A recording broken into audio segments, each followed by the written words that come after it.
Welcome back. Today we're diving into the world of IPTV and portal URLs. IPTV, or Internet Protocol Television, is revolutionizing how we consume media every day. One of the keys to accessing IPTV channels is understanding what a portal URL is. A portal URL connects your IPTV device to the specific service provider's channel list. It's like the address to a hidden treasure full of amazing TV channels.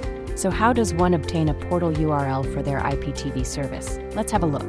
First, you'll want to choose a reliable IPTV provider.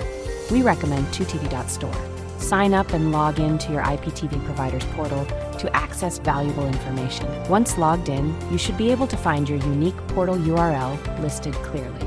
Now, copy your portal URL and keep it handy for your IPTV device setup. Next, head over to your IPTV device and navigate to the Settings menu. In the Settings, look for an option to add a new portal URL or server. Paste the copied portal URL into the designated field and then save the settings. Then reboot your device to ensure the new settings take effect properly.